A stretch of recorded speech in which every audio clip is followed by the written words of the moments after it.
qual prova que eu tenho que fazer? Eu tenho que provar de forma documental, que é a primeira, é a que eu mais gosto, é conseguir os documentos do cliente.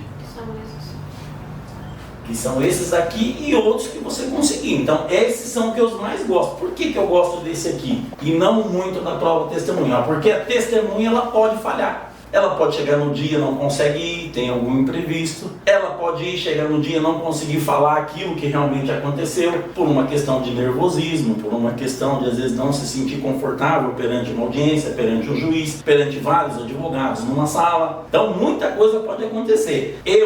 Fabiano, não gosto de ações que versam só sobre causas testemunhais. Porque eu não quero colocar todo o meu trabalho, todo o meu dinheiro, todo o meu negócio na mão de uma testemunha. Eu não posso colocar o meu processo na mão de uma testemunha. E a gente já viu aqui no nosso escritório que muitas vezes não dá certo. Não é isso, doutora? Tem hora que a testemunha não vem, tem hora que a testemunha falha, tem hora que a testemunha chega em cima da hora. Não dá para conversar, não dá para entender o caso, não dá para explicar como é uma audiência, que é isso que a gente costuma fazer aqui, explicar direitinho. Tem mais pergunta aí? Doutor, então não é obrigatório colher testemunhas? Não é obrigatório. Se eu tenho a documentação que comprova, eu não preciso de testemunha. Então as provas são de forma, eu vou anotar aqui, olha, documental, testemunhal, que é o que a gente utiliza porque precisa também, mas tem hora que dá para dispensar. E pericial. Quantas testemunhas eu posso levar? Até 3. A gente sempre fala para o cliente isso aqui, ó, eu posso levar na audiência trabalhista até 3 testemunhas. Então eu posso convocar 3 testemunhas, porque se uma faltar eu tenho 2, se a outra faltar eu ainda tenho uma. Agora, se eu convocar só uma testemunha, pode ter certeza, você vai ficar sem nenhuma no dia da audiência. Então eu preciso tomar esse cuidado também, de informar para o meu cliente dessas testemunhas. Agora, veja bem, o que é que eu preciso provar lá no dia? Em princípio, aquele reconhecimento de vínculo, num primeiro momento. Eu provei o vínculo, eu tenho que passar por uma segunda fase. O que mais eu estou pedindo lá? Se eu falei, por exemplo, em dano moral, tem muita gente que vai assistir esse vídeo aqui e vai me entender. Se eu falei, por exemplo, de danos morais ou danos materiais, eu tenho que provar que o chefe me xingou, que o chefe me humilhou, que o encarregado falava brutamente comigo, que eles me colocavam para fazer serviço que não foi combinado, que eles me humilhavam no meio de todo mundo, falava alto, fazia eu sair chorando de lá. Quem é que tem que provar isso? É você que está alegando. Então o advogado que está conduzindo a causa, ele precisa fazer essas perguntas lá no dia, ele precisa fazer essa prova no dia da audiência. Eu tenho outro momento para fazer essas perguntas? Não, é no dia da audiência. Passou o dia da audiência, perdeu, não tem mais como fazer essas provas. Então o ônus de prova, via de regra, ele ou seja, quem é que tem que provar? É quem está alegando. Agora, tem um detalhe que aí a gente precisa ficar esperto também. Qual que é o detalhe? O artigo 818.1 lá da CLT, ele fala que quem tem que provar é o autor. Só que, agora, quando eu analiso a defesa, eu posso ter aqui uma inversão do ônus de prova. Com base no que? O artigo 818 fala: se eu alegar fato impeditivo, modificativo ou extintivo do direito do autor, eu é que tenho que provar. Então o ônus aqui ele pode ser distribuído de forma diversa do artigo 818. Então vocês concordam aqui comigo? É uma dinâmica gostosa, é uma dinâmica diferente de trabalhar. Então vamos ao exemplo de um caso prático. Eu gosto muito de casos práticos. Eu venho e falo na inicial que eu trabalhava como empregado de uma empresa de segunda a sexta das 8 às 18 e sábado das 8 ao meio-dia, como empregado, PJ ou MEI. Ou eu nem falo, eu falo que ele trabalhava na forma daqueles requisitos lá, porque às vezes nem o cliente sabe também que ele é MEI. Se a empresa vier em defesa, ela tem 3 opções na defesa. Qual é? Realmente negar todos os fatos, falar, ó, esse cara nunca trabalhou aqui, ele nunca nem pisou na empresa, o ônus continua com o autor. Se ela fala, por exemplo, que ela invoca um fato modificativo, olha, de fato, o seu João, ele trabalhava na empresa, mas contudo não era vínculo, ele era PJ. O que a empresa fez? Ela alterou os fatos. Quando ela altera esses fatos que foram alegados na petição inicial, o ônus é dela agora. Aí eu tenho que fazer prova? Não, o que eu faço? Eu fico sentadinho esperando. Então eu tenho que olhar a defesa. Eu olho a inicial e eu olho a defesa. Se a empresa alegar fato, ou seja, se ela fala assim, por exemplo, olha, ele trabalhava, mas ele era PJ. Você concorda que agora mudou o jogo? Eu falo que era vínculo de emprego, a empresa fala que é PJ. Quem tem que provar? Agora é a empresa. Agora o jogo mudou. Então eu vou sentar lá agora e fazer, tem pessoalidade, onerosidade, subordinação, não eventualidade? Não mais. Agora eu vou atacar o que a empresa está falando. Espera um pouquinho. Ele era PJ? Eu quero ver o CNPJ dele. Eu quero ver as notas que foram emitidas enquanto a prestação ao serviço. Na réplica. Eu quero ver os pagamentos que foram feitos. Eu quero ver o recolhimento dos tributos. Então eu preciso agora provar. A empresa agora tem que provar. Agora eu sou advogado da empresa. Agora eu tenho que provar que a relação não era de vínculo de emprego, mas sim uma relação comercial entre as partes. Está preenchido todos os requisitos da relação comercial? Está. Tem contrato assinado entre as partes? Contrato de prestação de serviço, pessoa jurídica com pessoa jurídica, contrato de prestação de serviços, pessoa física com pessoa jurídica, está preenchido, está legalzinho, está tudo certo, pagava, então eu não tenho mais uma relação empregatícia. Desta forma, o ônus continua daí. Se a empresa prova, mas traz toda a documentação, tá aqui o CNPJ dele, tá aqui as notas fiscais que ele emitiu, tá aqui as retenções que eu fiz, tá aqui os pagamentos. Então a empresa está provando que realmente era uma contratação PJ-PJ. Aí eu não estou mais falando em vínculo agora. Então a empresa ela tem dois caminhos. Ela fala, não, ele não trabalhava aqui. Ou ela pode falar, não, ele trabalhava, mas era dessa forma aqui. Ou a terceira hipótese, ele trabalhou, mas eu paguei tudo para ele. Eu paguei embora, eu não registrei, mas eu paguei férias, eu paguei 13º. Está aqui o termo de rescisão, ou está aqui o recibo de que eu paguei para ele aquilo que foi combinado. O que é a hipótese mais difícil, né? Porque nenhuma empresa vai reconhecer, né? Mas já aconteceu comigo aqui. Já aconteceu no nosso escritório. Porque é um risco. Às vezes fica pendente só a carteira e as verbas que não foram pagas naqueles termos. Então se a empresa vem e junta lá um termo de rescisão falando, olha, eu já paguei para ele algumas dessas verbas. Aí eu tenho que fazer prova das outras verbas. Doutora Elilde, ela comentou, o juiz pediu o contrato de trabalho PJ. Pediu? Doutor, é isso mesmo. Então tenho que ter o contrato de trabalho, foi o que eu falei aqui. Então eu vou analisar agora, tanto pelo lado da empresa, quanto pelo lado do reclamante. Aí, de que lado que eu estou atuando? Se eu estou pelo lado da empresa, eu apresento essa documentação. Se eu estou pelo lado do reclamante, eu preciso analisar o que é que vem da empresa para fazer esse rebate em réplica. Outra coisa que a gente vai falar que a réplica é uma das peças mais importantes que tem no processo do trabalho. E tem muita gente que não faz. Eu mesmo confesso que lá no início, há 10, 12 anos atrás, para quem não sabe, eu comecei a advogar lá em 2000, me formei em 2010, comecei a advogar em 2011 e lá eu não tinha importância do que era de fato uma réplica. E quando você não faz uma réplica muito bem feita, você tem prejuízo processual irreparável. Irreparável, porque eu falei A, a empresa falou B, eu tenho que entender agora, olhando para inicial e para defesa, de quem é o ônus de prova. Quando eu entro com a ação, todo o ônus é meu. Quando vem a defesa, eu tenho uma distribuição, ou seja, eu tenho uma mitigação desse ônus. Quem é que vai provar agora? Depende do que foi alegado na defesa. E se você rebateu a alegação. E se você rebateu a alegação. Agora, se a empresa vem e alega fato extintivo do direito do autor, o que é fato extintivo? Eu falo, olha, tudo bem, você está falando isso, eu já tinha reconhecido o vínculo dele, que às vezes o cliente fala para você que não era registrado, vamos pensar que você não analisou a carteira, não analisou o CNIS e entrou com a ação, como já aconteceu comigo aqui também. E a empresa vem e fala, não, eu já registrei, está aqui a documentação dele, está aqui o CNIS, está aqui a carteira de trabalho, e eu já paguei todas as verbas rescisórias para ele. O ônus é da empresa agora. A empresa tem que provar que pagou. Artigo 464 da CLT. Só alegar não é suficiente. suficiente. Só a alegação não é suficiente. Perfeito, doutora. Só alegar que pagou não é suficiente. O reclamante tem que fazer prova que ele não recebeu verba rescisória? Não, porque é praticamente impossível você fazer prova que você não recebeu. E a CLT ela é muito clara nisso. Provas de pagamento se faz como? Recibo.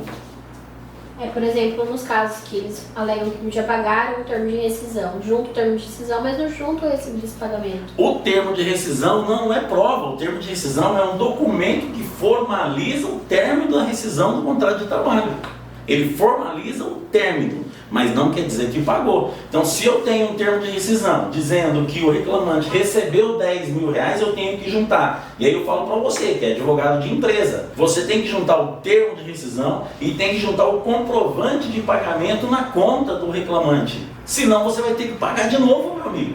Vai ter que pagar novamente. E tem muita gente que fala, eu já paguei, ele assinou aqui, já aconteceu com a gente aqui também no nosso escritório. Ou pagou em 2 vezes, né? Ou pagou em 2 vezes, tem que pagar a multa. Então, quando eu analiso essa questão do ônus de prova, eu tenho que fazer uma distribuição correta de quem é o ônus. E aí, o que é que a gente percebe nesse meio tempo? Eu percebo que tem muitos advogados fazendo perguntas de forma incorreta para o juiz e o juiz indefere. E aí quando o juiz indefere, o advogado fica bravo. Aí ele faz uma pergunta, o juiz indefere. Ele faz 2 perguntas, o juiz indefere. Ele faz a terceira, o juiz indefere. O juiz vai só negando. E vai criando aquele clima tenso na sala de audiência. Quem já participou de audiência sabe o que eu estou falando. Ali na hora o clima esquenta. Mas esquenta por quê? Porque o colega não está fazendo as perguntas corretas. O coleguinha não está fazendo as perguntas que tem que ser feita. Ação de reconhecimento de vínculo. O advogado do reclamante vai e faz a seguinte pergunta: Excelência, eu queria saber se a empresa pagou as verbas rescisórias. O que o juiz vai falar? Indefiro. Excelência, eu queria saber se a empresa pagou as férias dele. O que o juiz vai falar? Indefiro. Excelência, eu queria saber se a empresa estava pagando o salário dele.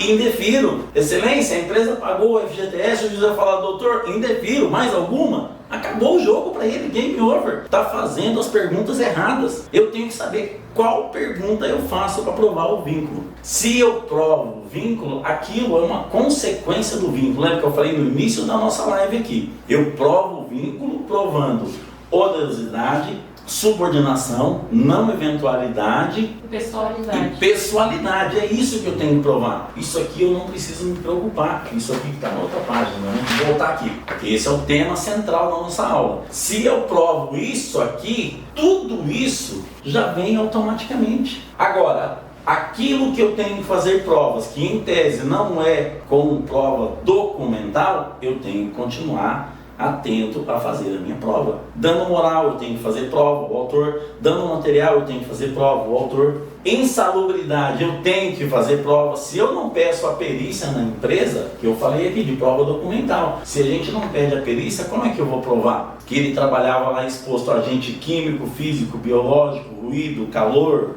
inflamável, eu tenho que provar. Então eu tenho que pedir aqui, e eu peço para o juiz fazer uma perícia lá na empresa, no local de trabalho do reclamante. Gente, isso aqui é ouro, o que eu estou falando aqui é ouro, é para você ganhar dinheiro, é para você trabalhar com o pé nas costas e ganhar aquilo que realmente você merece. Só que eu preciso entender isso. Se eu deixo qualquer um desses pedidos aqui para trás, isso aqui é o mínimo, ainda tem mais. Nós falamos aqui, mas tem mais. Quando você for olhar aqui, por exemplo, na convenção coletiva, pode acontecer mais coisa aqui. Pode ter bonificação, pode ter comissão, pode ter adicional diferenciado, PLR, pode ter várias coisas aqui que a gente ainda não colocou. Aqui é só o mínimo necessário. Esse é o mínimo. Agora, o mínimo, nós estamos falando aqui já de 20 pedidos. E eu tenho visto ações aí de colegas que chegam para a gente fazer a defesa aqui com 3, 4 pedidos só. 3, 4, 5. O pessoal às vezes fica muito atento só aqui, ó. Férias, 13º, FGTS e aviso. E o restante aqui? Só horas extras já abre uns 3, 4. Né? Só horas extras já pode abrir uns 3, 4. Depois nós temos seguro-desemprego, anotação em carteira, as multas e convenção coletiva. Tem muita coisa no jogo. Só que eu preciso estar atento a cada detalhezinho. Uma ação trabalhista, ela não é feita de um pedido só que vai me dar 10 mil reais, não. São vários pedidos que vai me dar 20 mil, 30 mil, 50 mil, 100 mil. 200 mil. Perguntas, doutor? Fala, qual é a sua dúvida? Manda aí pra nós. Acho que interessante, principalmente. Vai. Pergunta. Acho que é interessante, principalmente se tivermos ali advogados iniciantes, né, na área, trazermos ali os tipos de perguntas que poderíamos fazer em audiência para comprovarmos, tanto pelo lado do reclamante quanto pelo lado da reclamada. Legal. Comprovarmos ou desqualificarmos ali o reconhecimento de... Legal. Então vamos lá. Qual pergunta que eu provo aqui? Vamos pensar que a empresa vem e nega tudo e eu continuo ainda com o ônus de provar, ou seja, eu tenho que provar. Quais perguntas eu vou fazer? Eu não vou perguntar se recebia salário, se não recebia salário. Eu tenho que provar. Então vamos lá, muito bem. Quais as perguntas eu tenho que fazer? Vamos para a primeira pergunta aqui. Eu peço o depoimento do preposto. Quem é o preposto na relação de emprego? É o representante da empresa. Pode ser o dono da empresa, pode ser o gerente, pode ser um advogado, pode ser um terceiro, pode ser qualquer pessoa. Antigamente a lei determinava que fosse funcionário da empresa, hoje não mais. Então eu peço o depoimento do preposto. E olha, deixa eu falar uma coisa para vocês, toma muito cuidado aqui, você que está me assistindo também, porque tem muito advogado pedindo o depoimento do seu cliente. A gente não pode pedir o depoimento do nosso cliente. Por quê? Tudo que o reclamante e reclamado falar só vai servir contra ele. Então eu já tive vários clientes aqui que ele chega para mim ao final do dia e fala: doutor, mas eu queria tanto falar. Eu falo: meu amigo, é melhor que você não fale, porque aquilo que você fala só vai ser usado contra você. Mas a angústia, o nervosismo, a ansiedade, a vontade de colocar tudo para fora é tão grande que ele acha que falando ele vai esclarecer os fatos. E de fato, quando o reclamante fala, ele esclarece sim, mas não em favor dele, ele esclarece para a empresa. Quando o preposto fala, ele esclarece sim, mas esclarece só em favor do reclamante. E é aqui que muito preposto escorrega, porque escrever no papel é uma coisa, quando o advogado que tem habilidade, que conhece a regra do jogo, que sabe de ônus de prova, que analisa a sua inicial e monta uma estratégia para derrubar toda a sua tese, o que acontece? Ele monta lá. Eu vou e coloco o preposto no banco do réu. E aí eu começo com as perguntas. Olha uma pergunta boa aqui, que é importantíssimo. Se eu não tenho ainda documentação que comprove isso, qual foi a data de entrada e data de saída do reclamante da empresa? O preposto tem que responder de acordo com o que está na sua defesa. Então, qual é a data de entrada e a data de saída? Você já vai olhar a defesa ali, se não tem cartão de ponto, qual é o horário de entrada e o horário de saída? Quem contratou o reclamante? Qual era, excelência, a função do reclamante? Ele foi contratado para essa função, mas ele exercia quais funções? Aqui eu estou falando de reconhecimento de vínculo. Então eu tenho que provar quando ele entrou, quando ele saiu, quem contratou o reclamante, qual era o salário combinado, como que a empresa fazia esses pagamentos para ele. Porque às vezes a empresa faz pagamento em mãos, o preposto vai e fala: não, a gente pagava tudo em conta. E aí não juntou o comprovante. Só que não juntou o comprovante, eu já tenho um problema aqui. Aí já oficia o banco. Já pede para oficiar o banco, já fala para o juiz declarar a confissão dele. Então, olha, quando ele entrou, quando ele saiu, qual era a função, qual era o salário, isso o preposto tudo tem que saber. Alguém podia substituir? Se alguém podia substituir o reclamante, alguém ia no lugar dele, então o salário, alguém podia substituir o reclamante. Oh, excelente pergunta. Essas perguntas, você pode ter certeza, são perguntas matadoras e o juiz não vai indeferir. Era sempre o reclamante que prestava serviço? Era. Qual era o salário? Vocês estão vendo que as nossas perguntas aqui, elas estão focadas no quê? Pessoalidade, era ele mesmo que ia. Subordinação, ele recebia a ordem de quem lá? Ou seja, quem contratou, quem comandava ele na equipe, quem liderava. Onerosidade, quanto que ele ganhava por mês. Então, com essas perguntas, eu vou fechando o cerco. Que horário ele trabalhava? Eu falei na petição inicial que ele trabalhava das 8 da manhã às 18. A empresa vem e fala que trabalhava na defesa, no documento, que na verdade ele entrava às 9 e saía às 5 da tarde. O preposto tem que falar que era das 9 às 5. Se o preposto vai falar, tinha dia que ele entrava 8 horas e ia até às 18, se eu não me engano. Ele está o quê? Confessando aquilo que eu já falei na inicial. Se ele confessou o que eu falei na inicial, depois o próximo tópico nós vamos falar da prova que a gente tem que fazer. Se ele já confessou, eu preciso ouvir a testemunha para provar o horário? Eu não preciso mais. E é aí que muitos colegas, e é aí que muitos advogados erram o pulo. Por quê? O preposto já confessou. Tá bom? Aí terminou o interrogatório dele. O preposto, o juiz fala: mais alguma pergunta? Não. Então volta lá pro seu lugar. Pede para ele sentar e o negócio continua. Aí vai ouvir testemunha? Você já ganhou o processo, você não precisa. Mas ainda assim a gente quer o quê? Provar aquilo que já está provado. Eu já ouvi uma testemunha, mas eu já ouvi o preposto, ele já falou. Eu já ouvi uma testemunha, ela já falou. Eu já ouvi a segunda testemunha, mas eu quero mais, eu vou querendo mais. E quanto mais eu quero, mais eu vou me enrolando. E às vezes o juiz ainda fala, o juiz que é camarada, às vezes ele te dá um toque, ele fala: doutor, vamos dispensar o depoimento da testemunha? E o que o colega fala? Não, excelência, eu quero ouvir a minha testemunha. E ainda fala bruto com o juiz. Só que o juiz está te dando um toque, que já foi provado. Porque se chegar lá e a tua testemunha fala errado, eu começo uma confusão aí. Aí eu posso perder a ação, porque o juiz vai falar: olha, embora o preposto tenha confessado aqui, a própria testemunha do autor não provou o que estava alegado na sua tese inicial. Eu começo a ter um problema aí. Então eu preciso ter sensibilidade e sabedoria para entender a regra do jogo. Quem é que tem que provar e quais perguntas eu tenho que fazer. Voltando lá na nossa aula lá atrás. Insalubridade e periculosidade. Eu tenho que provar? Olha, esse é um pedido que dá uma grana violenta, porque só insalubridade, nós estamos falando aí em 40% do salário mínimo. Hoje dá algo em torno de mais de R$500. Então, se uma pessoa trabalha 5 anos numa empresa e tem direito à insalubridade, eu já estou falando em R$25 mil.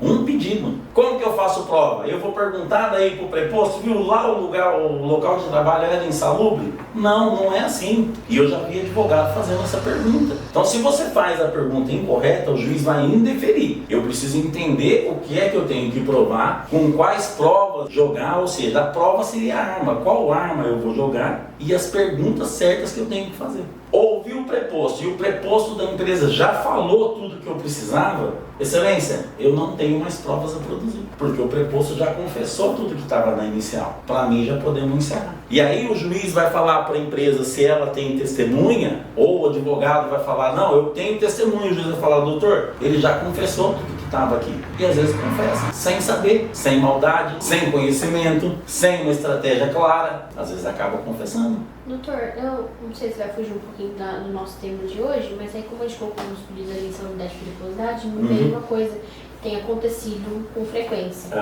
A maioria das varas agora estão marcando audiência una, mesmo tendo pedido de perícia. Nesses casos, fazemos provas sobre a perícia em audiência ou realmente aguarda o juiz informar se vai ter? Excelente pergunta. Quando o juiz marca audiência una, provavelmente é porque caiu numa vala lá da secretaria e eles marcaram a una, mas a lei diz que quando tiver pedido de insalubridade, periculosidade ou alegação de doença médica, tem que ser marcado obrigatoriamente a audiência inicial.